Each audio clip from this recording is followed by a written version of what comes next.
ಮನೆಗೆ ನುಗ್ಗಿ ಲಕ್ಷಾಂತರ ರೂಪಾಯಿ ಮೌಲ್ಯದ ಚಿನ್ನಾಭರಣ ನಗದು ದೋಚಿ ಪರಾರಿಯಾದ ಘಟನೆ ಭಟ್ಕಳ ತಾಲೂಕಿನ ಶಿರಾಲಿಯ ಬಂಡಿಕಾಶಿಯಲ್ಲಿ ನಡೆದಿದೆ. ಮಂಜುನಾಥ್ ನಾಯ್ಕ್ ಅನ್ನೋರ ಮನೆಯಲ್ಲಿ ಕಳ್ಳತನ ನಡೆದಿದೆ. ಯಾರೂ ಇಲ್ಲದ ವೇಳೆ ಮನೆಗೆ ನುಗ್ಗಿದ ಕಳ್ಳರು ಕಪಾಟು ಒಡೆದು 250 ಗ್ರಾಂ ಚಿನ್ನಾಭರಣ ಹಾಗೂ ಸುಮಾರು 40,000 ರೂಪಾಯಿ ನಗದನ್ನ ದೋಚಿ ಪರಾರಿಯಾಗಿದ್ದಾರೆ. ಮನೆ ಮಾಲೀಕ ಮಂಜುನಾಥ್ ನಾಯ್ಕ್ ಮನೆಗೆ ಬಂದು ನೋಡಿದಾಗ ಘಟನೆ ಬೆಳಕಿಗೆ ಬಂದಿದೆ.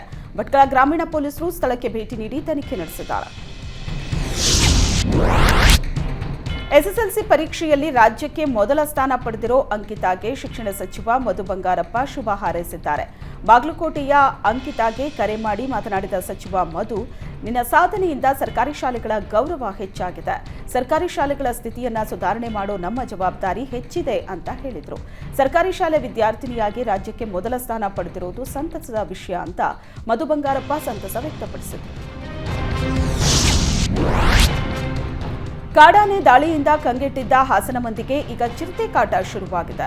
ಆಲೂರು ತಾಲೂಕಿನ ಕಾಡ್ಲೂರಿನ ಮನೆಯೊಂದರ ಬಳಿ ಸಾಕು ನಾಯಿಯನ್ನ ಚಿರತೆ ಹೊತ್ತೊಯ್ದಿದೆ. ಕೆಬಿ ಕುಮಾರ್ ಅವರ ತೋಟದ ಮನೆಯಲ್ಲಿ ಈ ಘಟನೆ ನಡೆದಿದೆ. ಚಿರತೆ ಸಾಕು ನಾಯಿಯನ್ನ ಹೊತ್ತೊಯ್ಯೋ ದೃಶ್ಯ ಸಿಸಿಟಿವಿಯಲ್ಲಿ ಸೆರೆಯಾಗಿದ್ದು, ಚಿರತೆ ಸೆರೆಗೆ ಗ್ರಾಮಸ್ಥರು ಒತ್ತಾಯಿಸಿದ್ದಾರೆ.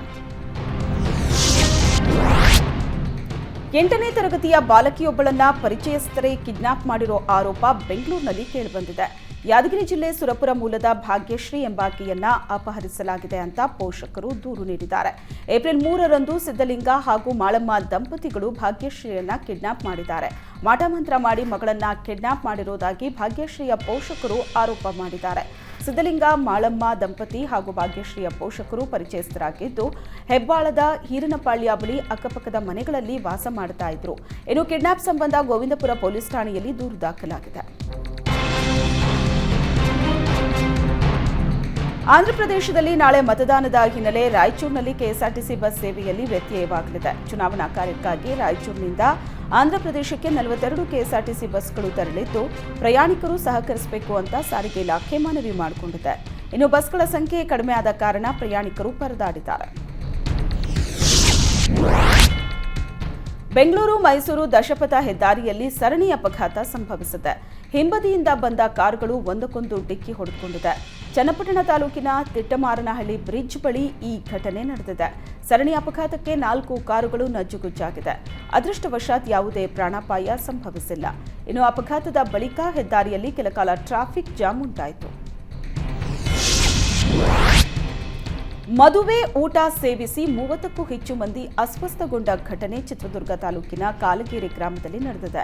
ಸಣ್ಣರುದ್ರಪ್ಪ ಅನ್ನೋರ ಮಗಳ ಮದುವೆ ಕಾರ್ಯಕ್ರಮದಲ್ಲಿ ಊಟ ಸೇವಿಸಿದ 30ಕ್ಕೂ ಹೆಚ್ಚು ಮಂದಿಗೆ ದಿಢೀರ್ ವಾಂತಿ ಭೇದಿ ಕಾಣಿಸಿಕೊಂಡಿದೆ.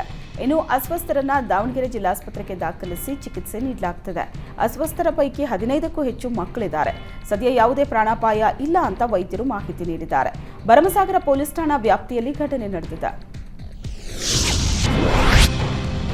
ಬರ ಪರಿಹಾರ ನೀಡದ ರಾಜ್ಯ ಹಾಗೂ ಕೇಂದ್ರ ಸರ್ಕಾರದ ವಿರುದ್ಧ ಕಬ್ಬು ಬೆಳೆಗಾರರ ಸಂಘ ಪ್ರತಿಭಟನೆ ನಡೆಸಿದೆ. ಚಾಮರಾಜನಗರ ಹಾಗೂ ತಮಿಳುನಾಡಿಗೆ ಸಂಪರ್ಕ ಕಲ್ಪಿಸೋ ಸತ್ತಿ ರಸ್ತೆ ತಡೆದ ರೈತರು ಸರ್ಕಾರದ ವಿರುದ್ಧ ಆಕ್ರೋಶ ಹೊರಹಾಕಿದರು.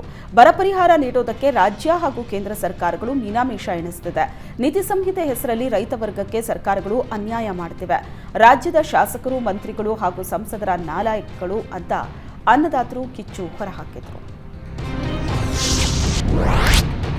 ಖತರ್ನಾಕ್ ಕಳ್ಳರಿಬ್ಬರು ಹೆಲ್ಮೆಟ್ ಧರಿಸಿಕೊಂಡು ಬಂದು ಬಾರ್ನಲ್ಲಿ ಕಳ್ಳತನ ಮಾಡಿದ್ದಾರೆ.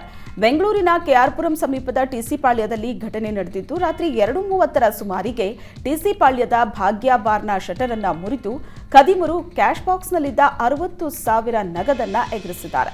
ಕಳ್ಳರ ಕರಾಮತ್ತು ಸಿಸಿಟಿವಿಯಲ್ಲಿ ಸೆರೆಯಾಗಿದ್ದು, ಕಳ್ಳತನದ ಬಳಿಕ ಸಿಸಿಟಿವಿ ಡಿವಿಆರ್ ಅನ್ನ ಸಹ ಕಳ್ಳರು ಹೊತ್ತೊಯ್ದಿದ್ದಾರೆ. ಘಟನೆ ಸಂಬಂಧ ಕೆಆರ್ಪುರಂ ಪೊಲೀಸ್ ಠಾಣೆಯಲ್ಲಿ ಪ್ರಕರಣ ದಾಖಲಾಗಿದೆ. ಮಂಡ್ಯದ ಕೆರಗೋಡು ಹನುಮಧ್ವಜ ದಂಗಲ್ ಮತ್ತೆ ಮುನ್ನೆಲೆಗೆ ಬಂದಿದೆ. ಹೋರಾಟದಲ್ಲಿ ಭಾಗಿಯಾಗಿದ್ದವರಿಗೆ ಪೊಲೀಸರು ಕಿರುಕುಳ ನೀಡ್ತಾ ಇದ್ದಾರೆ ಅಂತ ಆರೋಪಿಸಿ ಕೆರಗೋಡು ಗ್ರಾಮದಲ್ಲಿ ಹಿಂದೂ ಸಂಘಟನೆಗಳು ಪ್ರತಿಭಟನೆ ನಡೆಸಿವೆ. ಹನುಮಧ್ವಜ ಹೋರಾಟದಲ್ಲಿ ಭಾಗಿಯಾದ 3 ವಿರುದ್ಧ ರೌಡಿ ಶೀಟ್ ಓಪನ್ ಮಾಡೋ ನೋಟಿಸ್ ಅನ್ನ ನೀಡಿದ್ದಾರೆ. ಕಾಂಗ್ರೆಸ್ ಸರ್ಕಾರ ಪೊಲೀಸರ ಮೂಲಕ ಹಿಂದೂಗಳ ಹೋರಾಟ ಹತ್ತಿಕ್ಕೋ ಕೆಲಸಕ್ಕೆ ಮುಂದಾಗಿದೆ ಅಂತ ಪ್ರತಿಭಟನಾಕಾರರು ಆಕ್ರೋಶ ಹೊರಹಾಕಿದ್ರು. ಹನುಮ ಮಂದಿರದಿಂದ ಪೊಲೀಸ್ ಠಾಣೆವರೆಗೆ ಪ್ರತಿಭಟನಾ ಮೆರವಣಿಗೆ ನಡೆಸಿದ್ರು. ಮೆರವಣಿಗೆ ಉದ್ದಕ್ಕೂ ಜೈ ಶ್ರೀರಾಮ್, ಜೈ ಹನುಮಾನ್ ಘೋಷಣೆ ಮೊಳಗಿಸಲಾಯಿತು. ಲೋಕ ಸಮರದ ಕಾವು ರಂಗೇರಿದ್ದು ನಾಳೆ ವಿವಿಧ ರಾಜ್ಯಗಳ 96 ಕ್ಷೇತ್ರಗಳಿಗೆ ಮತದಾನ ನಡೆಯಲಿದೆ.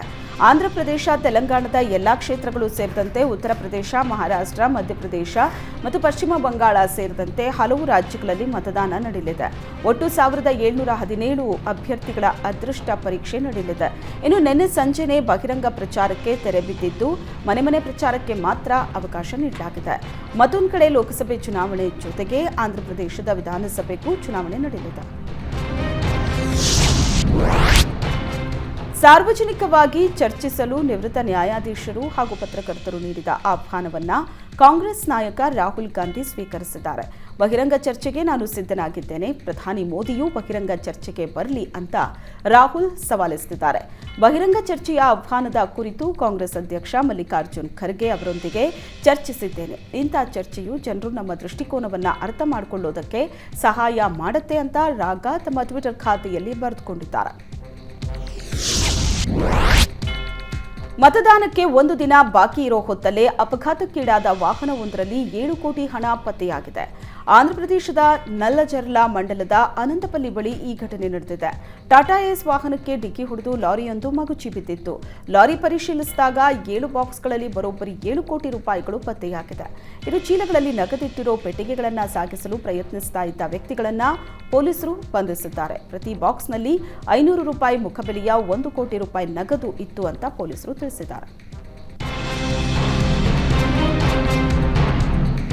ಮಧ್ಯಂತರ ಜಾಮೀನು ಸಿಕ್ಕ ಬೆನ್ನಲ್ಲೇ Delhi CM Arvind Kejriwal full active ಆಗಿದ್ದಾರೆ. ನಿನ್ನೆ ಜೈಲಿನಿಂದ ಹೊರಬರುತ್ತಲೇ ಮತ ಪ್ರಚಾರಕ್ಕೆ ಧುಮುಕಿದ್ದ ಕೇಜ್ರಿವಾಲ್ ಇವತ್ತು ಪಕ್ಷದ ಶಾಸಕರ ಜೊತೆ ಮಹತ್ವದ ಸಭೆ ನಡೆಸಲಿದ್ದಾರೆ.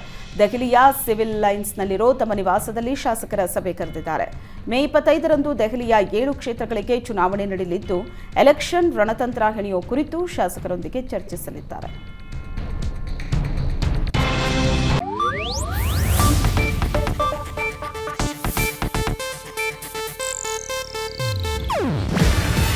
ಇದು ಏಷ್ಯಾನೆಟ್ ನ್ಯೂಸ್ ನೆಟ್ವರ್ಕ್ ಪ್ರಸ್ತುತಿ.